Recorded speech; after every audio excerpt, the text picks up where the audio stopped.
The Book of Numbers.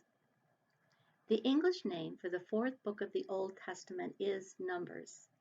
The name comes from the translation of the Greek Septuagint, which titles the book out of me, and you will see the spelling both in Greek and phonetically at the top margin of this video. The book chronicles the Israelites wandering from Sinai to before they entered the Promised Land. In this book, the Lord orders Moses to take two censuses of the Israelites. The first census is taken at Sinai, and the second census taken just before they entered Canaan. The reason for this was because many people were born, and many also died during the wilderness travel, and they would have to take Canaan by force. So they needed to know how many could be counted as soldiers.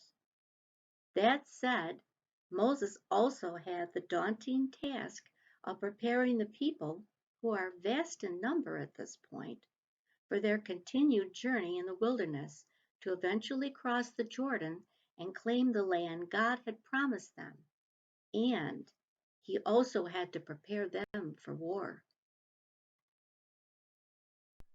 In Numbers 11:4-15, the Israelites are impatient and tired of the wandering. They fight hunger and thirst and are generally unfaithful to God and unthankful for the heavenly food God is providing them with. There is considerable discord between the Israelites, Aaron, Miriam, and Moses. Miriam, of course, is Aaron and Moses' sister. The Levites from the tribe of Levi were not numbered with the children of Israel. The Lord told Moses to keep them separate because they would not be fighting in the war.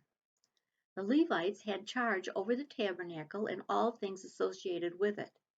They ministered liturgically in the tabernacle and camped around it and were the tabernacle's guards.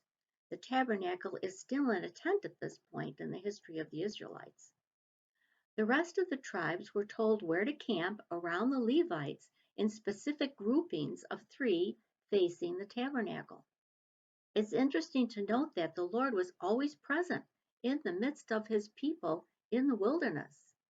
Even during Israel's day-to-day activities, he was present, as well as during Israel's liturgical worship.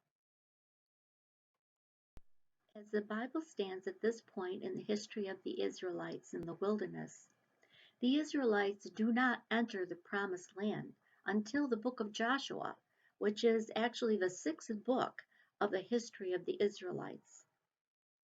In Numbers 20, the Israelites came into the desert of Sin, Kadesh it was called. This was a barren land with no water. Miriam died and was buried there. The people blamed Moses and Aaron for their misfortune and regretted leaving Egypt. Moses and Aaron left the people and went to the tabernacle to plead with the Lord for assistance. The Lord spoke to Moses and told him to gather the congregation and Aaron and speak to the rock before them, and it will give water for them and their cattle. They did as the Lord commanded, but in frustration, Moses didn't just speak to the rock, he struck the rock twice with his rod.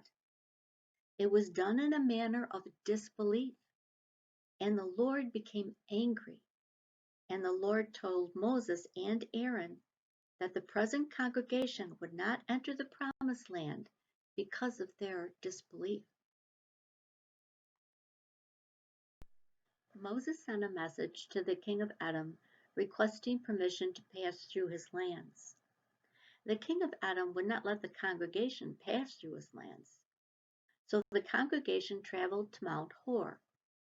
Mount Hor is where Aaron died. His son Eleazar was vested as priest to take his father's place. Remember, Levitical priesthood in the Old Testament was one of progeny, unlike the New Testament priesthood today, which was discussed in the earlier lessons. With additional travels and trials in the wilderness, Moses and the congregation finally come to the area of Mount Nebo. The Lord said to Moses to go up into the mountain, Mount Nebo, and to look at the land of Canaan. He was allowed to see the land of Canaan, but he was not allowed to enter it because of his disbelief that was shown in Kadesh, as we spoke about earlier. The Lord chose Joshua, the son of Nun, to succeed Moses. Moses took Joshua to the priest, and with the laying on of his hands, Joshua was appointed as the Lord commanded. Moses died before the Israelites entered the promised land. Joshua led the people into the promised land.